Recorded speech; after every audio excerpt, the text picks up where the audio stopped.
Ladies and gentlemen, thank you for tuning in to Entelocius. My name is Paul. To kickstart mutual rhizomatic instantiation, we should first discuss what is called emergence. Emergence tells us how to calculate substrate. It is the loam soil of causal transformation and experience through which properties, supernumerary diffusions, and dynamic specializations are made compatible onto and within the temporal continuum. Emergence occurs when a dynamic state within a system acquires new causal powers. Thus, the description of emergence is the proposal of causation, and this is the best way I've devised to understand it. Drawing from Lawhead 2015, emergence involves a novel feature with distinction but dependence on its systemic production and classification. In philosophical terms, emergence is the moderate intermediate position between the extremes of mechanistic reductionism on one hand and explicit dualisms like Cartesianism and neo-vitalism on the other. I consider emergence to be the realization of functional properties separate from what I call base domains. If insect behavior is the base domain, the ant is the instantiation of its realization, and colony mind is the realization of functional property. Here I introduced Bar-Yam's popular example of the 3-bit system, in which the properties of group bits are roughly stated to follow from their group, as opposed to local partnership or proximality. Without delving too deeply, it is worth taking away that only the value of the 3rd bit is dictated by the global constraint, which is to say, if we extrapolated the example, the other 2 bits, or places, or people, or companies, or whatever you prefer, provide indeterminate or unrelated contributions to compel the act of constraint upon the 3rd bit. That is, we do not understand what the other bits actually do within the specific system. Here we get into more mushy territories, where the qualitative attribution that is made onto effect derived from the other 2 bits suffers intangibility similar to what I think New Age oneness, the soul, élan vital, or other less vapid or more scrupulous mysticism, or what I prefer to simply call, for facility of translation, complicity. I prefer to collect the implications of various states together necessarily with their ensemble, and I do not agree states and ensembles should be separate. The emergent state is unemerged without its ensemble, and the ensemble is unemerged without its emergent state. A flash mob, its ridiculous dance, and a wall, its variegated brick, but a mob does not dance without mimification, and a wall does not serve purpose without a state of boundary, and so on. Next, we should distinguish organization from order. Organization loosely constellates individual states in terms of mutual systemic purpose, whereas order derives from a more sophisticated analysis of precedent, antecedent, and causal effect. Order is stability, whereas organization is more like compatible fluidity. But both require constraints, where for order, the primary constraint is intrinsic and actual, like for organs and their inherent transcriptionally mediated size limitations, which are called initial condition constraints. And for organization, the constraint is more virtual and intuitive, like compatible sets of regional and transregional laws governing corporate practices. The best way to understand constraints is to view that any individual system state at any particular time must be consistent with its applicable constraints. Whereas this is provided with a degree of self-evidence, the fact that constraints affect dynamics in addition to states is not. The only dynamics I call unconstrained are panic attacks, but even those have their thresholds and ceilings. The heart can only beat so fast, and the brain can only think so many mistaken ways it will cease to fire. Constraints are like fractals upon which, when they are obtained, aligned, and coherent, and our vision is swathed and instilled their local groups, we discover truthiness and verisimilitude between internal apparatus and evolutionary demand. And like properties encourage constraints, constraints encourage self-organization. Another term is helpful to guide analysis and discussion. I mean to speak of mereological supervenience, where systems with an identical total microstructural property have all other properties in common, and these other properties are determinable from the microstructural property. We see this frequently. It is like the seed what germinates selection and representation and provides common illusion of transparency. Water is the total microstructural property of nearly everything, and thus every single thing containing water molecules, when they are, so to speak, embodied physical coordinates, has every other property in common, in virtue of resemblance to binds and dependencies with water. However, supervenience is a bit like a double-edged sword in that, as much as it is a function of regulation and determination, it is also a question of disparity. And supervenience is an amenable conceit also provided asymmetry between a novel feature and other complicit system components.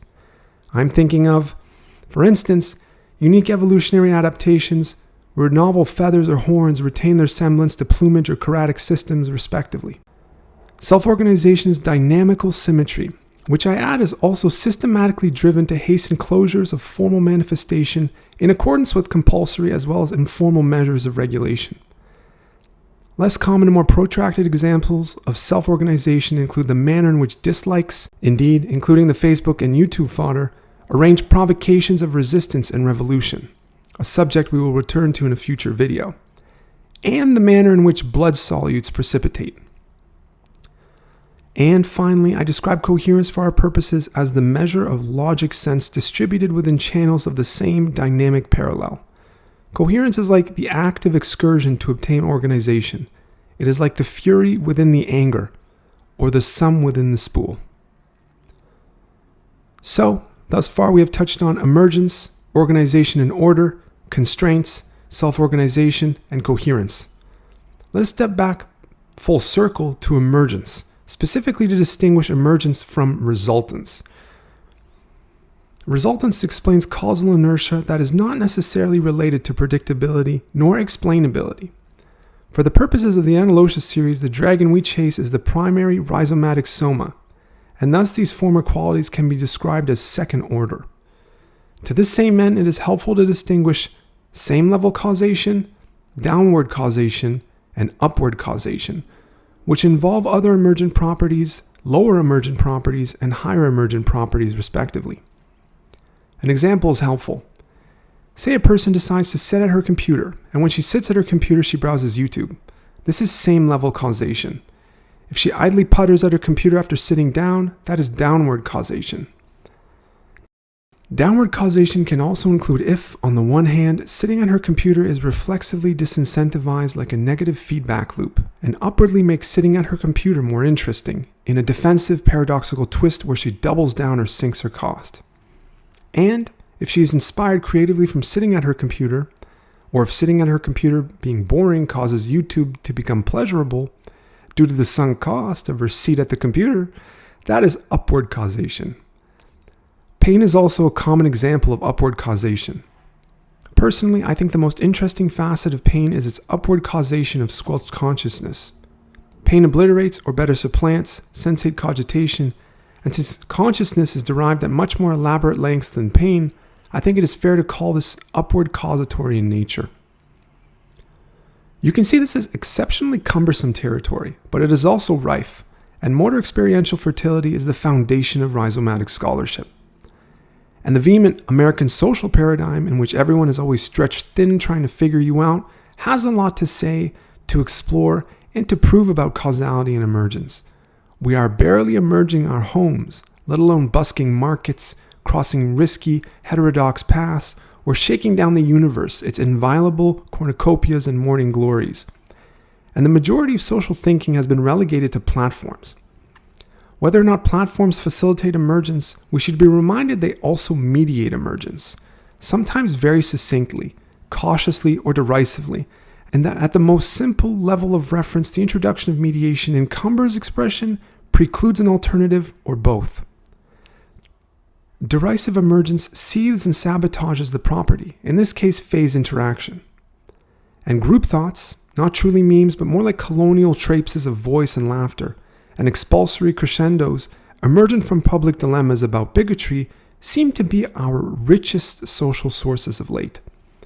Now, if this is our knee-jerk capitulation, perhaps we are letting desire have the first word milliseconds edgewise, and we would rather keep purchasing stock the safety net than disdain the world its public shots. Or we are afraid to boast and pretend the signification of the altar, the secondary social ego, and we see the infernal unwritten screed, in which our guests do not have healthy decisions to make, preferable the epistle. The new socialite is specialized in selling shutters and closed-door policies and self-organizes in terms of nervous tectonic vernacular. Perhaps nerves and unsteady movements go hand in hand, and we see this quite obviously in the cases of gastrointestinal distress and anxieties, or the dopaminergic struggles of Parkinsonian tremors. It is like the body virtualizes our most petty, least comfortable social lengths, and like we require ourselves to transcend the somatic platform, that is, to put together every chakric energy and beam ourselves aloft, to distract hodgepodge indulgence, that is, the kind that makes you resent the expensive media in your life, and to finally give it uniform. At any rate, other examples of emergence we will explore include lobbyism, land claims and captures, and naive predilections or ephemeral habitudes, lesser known and transient cases of mereological supervenience. That brings me to the end of episode 1 of the Entelocius series. I hope you enjoyed it, and if you did, please click like and subscribe. I encourage opinions, discussion, and suggestions in the comments below, particularly if you know any rhizomatic scholars or theories deserving of attention or integration. Episode 2 is about corporate identities. So, mind your path, raise your vision, reach your arms, and steal your sight. Rhizomatic transcendence is around the corner. See you again.